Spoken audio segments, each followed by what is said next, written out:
السلام علیکم میرے پیارے ریڈرز اور لسنرز، آپ دیکھ رہے ہیں ناول روگ الفت سیزن 2 آف ناول رقیب الفت، قسط نمبر 4۔ وہ چاروں تالیاں مارتے ہوئے اس کی جانب بڑھ رہے تھے کہ اچانک رومان فل اسپیڈ میں بائک دوڑاتا ہوا آیا اور ان چاروں کو بری طرح ہٹ کیا۔ وہ چاروں زمین پر گر کر کراہنے لگے۔ رومانہ نے تالیاں بجائی تھی بچپن کی طرح۔ رومان بائک سے اترا اور کمر پر ہاتھ رکھ کر ان چاروں کے سامنے کھڑا ہو کر کہنے لگا، اوہو ایم ریئلی سوری، لگی تو نہیں؟ ان چاروں کو بہت بری لگی تھی۔ رومی نے اس لڑکے کی جانب ہاتھ بڑھایا جیسے وہ اسے سہارا دے کر اٹھانا چاہ رہا ہو۔ اس لڑکے کی بدقسمتی کہ اس نے رومان کا ہاتھ تھام لیا۔ رومان نے اس کا ہاتھ اس زور سے پکڑا کہ لڑکا درد سے بلبلانے لگا۔ رومان کا غصہ اور جنون دیکھ کر باقی تینوں لڑکے پیچھے کھسک رہے تھے۔ کمینے، چھوڑ دے میرا ہاتھ، وہ مسلسل چیخ رہا تھا۔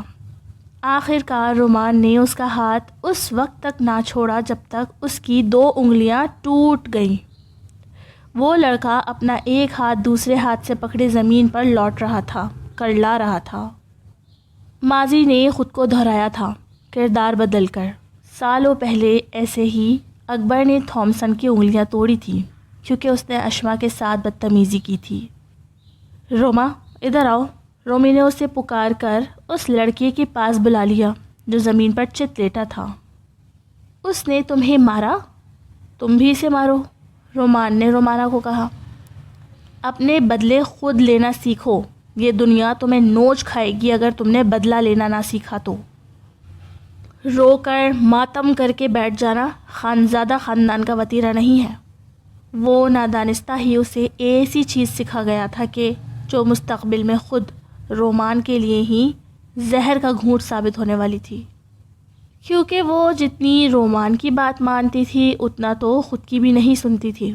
رومانہ نے اپنے محبوب کی بات پر لبیک کہتے ہوئے دونوں ہاتھوں کو آپس میں مسلا اور ایک ہلکا سا تھپڑ اس کے گال پر رسید کر دیا۔ ایکسپریشنز رومانہ کے ایسے تھے کہ جیسے اس زور سے مارے گی کہ جبڑا ہی ٹوٹ جائے گا۔ مقابل کا، نہیں مزہ نہیں آیا، دوبارہ کوشش کرو، رومان نے نفی میں سر ہلاتے ہوئے کہا۔ رومانہ نے اچھل کر پھر مارا۔ اس لڑکے کا وجود درد کی شدت سے پسینہ پسینہ ہو رہا تھا۔ باقی تینوں کا کچھ اتا پتہ نہ تھا، وہ بھاگ کھڑے ہوئے تھے۔ ایسے نہیں، میں بتاتا ہوں۔ رومان نے ایک زناٹے دار تھپڑ اس لڑکے کو مارا اور اس کا گریبان پکڑ کر اس کا سر زمین سے تھوڑا اونچا اٹھایا۔ اب وہ غرا کر کہہ رہا تھا، یہ میری رومانہ ہے، اسے تکلیف پہنچانے والے کو میں زمین میں زندہ گاڑ دوں گا۔ یہ کہہ کر اس نے اس کا سر پٹخنے کے انداز میں چھوڑ دیا۔ پھر دونوں کھڑے ہو گئے۔ رومانہ کا تو خوشی کے مارے کوئی حال ہی نہیں تھا، چہرہ خوشی سے تمتما رہا تھا۔ اس کا بس سے چل رہا تھا کہ رومی کا منہ چٹا چٹ چوم لے، لیکن رومی نے منع کیا تھا تو وہ ابھی خود کو باز ہی رکھے ہوئے تھی۔ رومان نے جیب سے چند کرنسی نوٹ نکال کر اس کے اوپر پھینکے اور بولتا ہوا بائک اسٹارٹ کرنے لگا، انگلیوں میں پلاسٹر چڑھوا لینا۔ رومانہ اتراتی ہوئی اس کے پیچھے بیٹھی اور وہ زن سے بائک بھگا لے گیا۔ رومان کو ہی احمر کے آنے سے پہلے وہ سب صاف کرنا پڑا۔ اپنے تحفوں کی راکھ اٹھاتے ہوئے اس کا خون کھول رہا تھا۔ رومانہ نے خود کو کمرے میں بند کر لیا تھا۔ اس کے کمرے میں مکمل خاموشی تھی۔ رومان کو لگا کہ سو گئی ہوگی، اس کی ڈیوٹی ٹائمنگ ختم ہو چکی تھی، اس نے بھی خود کو کمرے میں بند کر لیا۔ اپنے بستر پر سلوٹ زدہ چادر کو دیکھ کر اسے خود پر غصہ آ رہا تھا۔ مجھے خود پر قابو رکھنا چاہیے تھا، میں نے اس کا مان توڑ دیا۔ وہ خود سے محو گفتار تھا، لیکن ایک منٹ، کون سا مان؟ وہ کب کا توڑ چکی۔ میری اتنی محبت کا یہ صلہ ملا مجھے، اپنے جسم کے حصے کی طرح اسے چاہا، سینے میں دھڑکتے والے اس گوشت کے لوتھڑے کے مقابلے ہمیشہ اسے اپنا دل سمجھا۔ لیکن رومان اب رونے لگا تھا، ٹپ ٹپ آنسو اس کی آنکھوں سے گر رہے تھے، غم حد سے بڑھ چکا تھا۔ وہ اپنے کمرے میں باتھ روم میں شاور کھولے اس کے نیچے گھٹنوں کے گرد بازو ہمائل کیے بیٹھی تھی۔ باتھ روم کی لائٹ بند تھی۔ ویسے تو کمرے کے روشن دان سے روشنی آتی تھی، لیکن آج شاید وہ گہرا سیاہ آسمان بھی اس کی بپتا پر رونے کو تیار تھا۔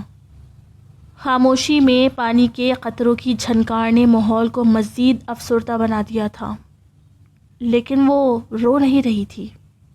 اسے کسی نے سکھایا تھا، رو کر ماتم کر کے بیٹھ جانا خانزادوں کا وتیرہ نہیں۔ آنسوؤں کے بہہ جانے سے دل کا غبار، غم اور بے چینی بھی دھل جایا کرتی ہے، دل ہلکا ہو جاتا ہے۔ وہ اپنا دل ہلکا نہیں ہونے دینا چاہتی تھی۔ وہ سوچ چکی تھی کہ اس ظلم کا کفارہ ادا کروا کر دم لے گی، محبت کے قتل کا کفارہ۔ چاچی آوے گی رے ہمری چاچی آوے گی، رومانہ نے فضیل اور سفیان کے ساتھ مل کر شور مچا دیا تھا۔ پٹھانوں کی حویلی کے برآمدے میں ڈھولک رکھی تھی۔ اس کا پورا کریڈٹ رومانہ کو جاتا تھا۔ اس نے صبح ہی حسن کی گود میں بیٹھ کر یہ کہا، دادا جان، آپ اور تایا ابو میری ایک خواہش پوری نہیں کر سکتے۔ وہ حسن کے سینے سے لگی تھی۔ حسن کا بس نہیں چل رہا تھا کہ پوتی کے لیے خود کو ہی قربان کر ڈالے۔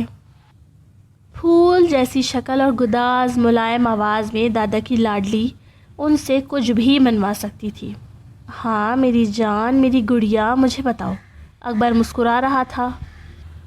دادا، میرے آخری چاچو کی شادی ہے، اس کے بعد تو کوئی ہے ہی نہیں۔ ہاں بالکل، یہ تو ہے۔ تو میں کہہ رہی تھی، ہاں کھل کر بولو بچے، فکر کس بات کی ہے؟ مجھے ڈانس کرنا ہے دادا جان۔ اس کی بات سن کر سب ہنس دیے۔ اوہ اچھا، کس گانے پر ڈانس کرے گی میری رومانہ؟ کچی کلی ساڈا معصوم چہرہ۔ رومانہ نے پورا مصرع ہی دادا کو سنا ڈالا۔ گانے کے الفاظ کچھ معیوب تھے، لیکن دادا کیونکہ پوتی کا دل دکھانے کے مجاز نہیں تھے، اسی لیے بولے، ہاں بالکل کرو، اس گانے پر ڈانس کرو۔ دادا وہ تو میں کروں گی ہی، لیکن میں نے رات کو ڈھول کی رکھنی ہے، آپ مجھے اجازت دے دیں۔ کل بارات ہے، ہم رات کو رت جگہ کریں گے۔ ہاں بیٹا کر لو، کوئی مسئلہ نہیں۔ اس نے بڑی آسانی سے اپنے پٹھان دادا سے ناچنے گانے کی اجازت لے لی۔ اور دادا، میری اور اشال چچی کی پرفارمنس ہوگی، ہم ساتھ ڈانس کریں گے۔ اس کے اچانک انکشاف پر ارحم اور اکبر نے آنکھیں پھاڑے شہازیب کو دیکھا۔ دادا بھی چپ ہو گئے۔ بیٹا، چچی کے اشاروں پر ناچ تو رہا ہے ایک بندر، کافی ہے نا؟ ارحم نے شہازیب کا مذاق اڑایا تھا۔ دادا دیکھیں، بابا مجھے منع کر رہے ہیں، رومانہ نے 1 منٹ میں روندی آواز بنا کر کہہ ڈالا تھا۔ ارے نہیں کرتے منع، چچی تائی جس کو بھی جو بھی کرنا ہے کرو، بلکہ میں تو کہتا ہوں اپنی ذاکرہ دادی کو بھی شامل کر لو۔ دادا جان، وہ کھلکھلا کر ہنسی۔ اس کا کام ہو چکا تھا۔ وہ نیچے اتری اور سب مرد حضرات کو دعوت دینے لگی۔ بھائی، آپ سب کی رات کے رت جگہ کے فنکشن میں دعوت ہے، اور جو نہیں آیا اس کا رومانہ خانزادہ کے ساتھ زندگی موت ختم۔ ارے یہ کیا بات ہوئی؟ ارمان بولا۔ یہی بات ہے چاچو، آپ چیف گیسٹ ہیں، آپ کا ڈریس میں نے نکلوا دیا ہے، اسپیکر ڈھولک کا انتظام بھی ہو چکا ہے۔ گڑیا، دادا کو تو ان سب سے معافی رکھو، دوا کھا کر وقت پر نہ سوؤں تو بیمار ہو جاتا ہوں۔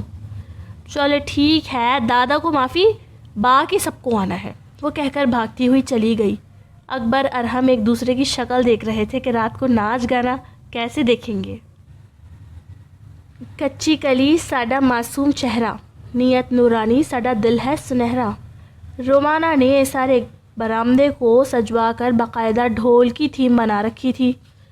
اس وقت وہ اور اشال پورے ایکشنز کے ساتھ شرارت گانے پر ڈانس کر رہی تھی۔ رومانہ کے سٹیپس تو اتنے پرفیکٹ تھے کہ عائشہ خان اور کرسٹل ڈسوزا اگر جو دیکھ لیتی تو اف اف کر اٹھتی۔ شاید دونوں نے پہلے ہی پریکٹس کر رکھی تھی۔ ارحم اور اکبر ابھی تک نہ آئے تھے۔ وہ اپنی نگرانی میں ارمان کا کمرہ سجوا رہے تھے۔ شیزی اشال کو ڈانس کرتا دیکھ خوش ہو رہا تھا، اور رومان کے تو لبوں سے مسکراہٹ جا ہی نہیں رہی تھی۔ ایک شخص جو اس وقت بیزار تھا وہ تھا دولہا۔ اسے کرسی پہ بٹھا کر رومانہ نے پھولوں کا ہار پہنا دیا تھا۔ اشما، گل رانا، ذاکرہ اور گھر کی ملازمہ خواتین اور ان کی بیٹیاں سبھی تالیاں بجا رہی تھی۔ شمیم آرا نے ڈھولک سنبھال رکھی تھی۔ اس وقت اسپیکر چل رہا تھا لیکن اس کے باوجود ڈھولک بھی بجائی جا رہی تھی۔ بس جو رومانہ کہہ دے کرنا ہی پڑتا تھا۔ گانا ختم ہوا تو شاہ زیب نے نوٹوں کی گڈیاں نکال کر رومانہ اور اشال کے سر سے وار کر ملازمہ کے حوالے کی تھی۔ ساتھ اتنی خواتین کی موجودگی میں بھی اشال کے کان میں کہہ دیا تھا، اس گانے پر رات کو ڈانس کر کے دکھانا کمرے میں۔ چلو ہٹو یہاں سے۔ اشال نے دھکا دے کر اسے پرے کیا اور اشوا گل رانا کے ساتھ جا کر بیٹھ گئی۔ کولڈ ڈرنک جوس کا دور بھی چل رہا تھا۔ باہر ہی انگیٹھی رکھی تھی، اس پر گلگلے بن رہے تھے۔ آج ان کا گھر ایک پرفیکٹ خوشحال گھرانہ لگ رہا تھا۔ ایک ڈانس پرفارمنس کے بعد رومانہ نے ایک لسٹ اشما کے حوالے کی تھی اور ہانپتے ہوئے بولی، تائی جان، یہ گانے گائیں آپ لوگ جب تک میں بابا اور تایا جان کو پکڑ کر لاتی ہوں۔ وہ کہہ کر اوپر کی جانب دوڑ گئی۔ رومان برآمدے سے کونے میں احمر اور فضیل سفیان کے ساتھ بظاہر تو موبائل چلا رہا تھا لیکن اس کا پورا فوکس رومانہ پر تھا۔ تھوڑی دیر میں چھٹاک بھر کی رومانہ اپنے سے دگنے بڑے دو آدمیوں کو ہاتھ پکڑ کر ساتھ لا رہی تھی۔ اکبر اور ارحم دونوں کو حیا آ رہی تھی۔ اتنی ساری خواتین کے درمیان وہ نہیں کر رہے تھے اور رومانہ درمیان میں ہاں ہاں کرتی انہیں اپنے ساتھ کھینچتی ہوئی لا رہی تھی۔ آ جاؤ میرے فوٹوگرافر، رومانہ نے احمر کو پکارا۔ وہ جب سے یہاں آیا تھا اپنے آئی فون میں تصویریں ہی لیے جا رہا تھا، اسی لیے یہ تصویروں والا کام رومانہ نے اسے ہی سونپا تھا۔ پھر دولہے کے ارد گرد پڑی کرسیوں پر اس نے باپ اور تایا کو بھی بٹھا لیا۔ وہ تو شکر ہے وہ کرسیاں برآمدے کے کونے میں تھی اور خواتین ان سے فاصلے سے برآمدے کے درمیان میں زمین پر بیٹھی تھی۔ اب وہ بھی سب کے ساتھ بیٹھ گئی اور گانے لگی۔ وہاں کسی مرد ملازم یا غیر آدمی کے آنے کا سوال ہی پیدا نہیں ہوتا تھا۔ احمد نے بخوبی ہر اینگل سے تصویریں لی۔ ہلا گلا اپنے عروج پر تھا، سب انجوائے کر رہے تھے۔ جب وہ گئی دلہا تایا اور باپ کو ساتھ لے آئی۔ تایا جان، مما ادھر آئے، اس نے سب فیملی ممبرز کو ساتھ کھڑا کر دیا۔ اشما کے برابر میں اکبر کو، گل رانا کے ساتھ ارحم، ایشو کے ساتھ شہزی اور درمیان میں دولہا تھے۔ احمد نے ان کی بھی تصویریں اتاری۔ پھر وہ جو کونے میں بیٹھا انجوائے کر رہا تھا وہ اس کے سر پر کھڑی تھی۔ چلو، رومانہ نے اس کا ہاتھ نہ پکڑا۔ رومی کو اچھا لگا تھا کہ وہ اس کی بات سمجھ چکی تھی، لیکن پھر جی توری رس۔ لائک کر کے ضرور چلے جایا کریں، مجھے بہت انسپریشن ملتی ہے۔ اور ایپیسوڈ تھوڑی سی چھوٹی ہوتی ہے، کبھی تھوڑی سی بڑی ہوتی ہے، ایڈجسٹ کر لیا کریں۔ پھر ملتے ہیں انشاءاللہ نیکسٹ ایپیسوڈ میں۔ To be continue AW Urdu novels, don't copy my novel. اللہ حافظ۔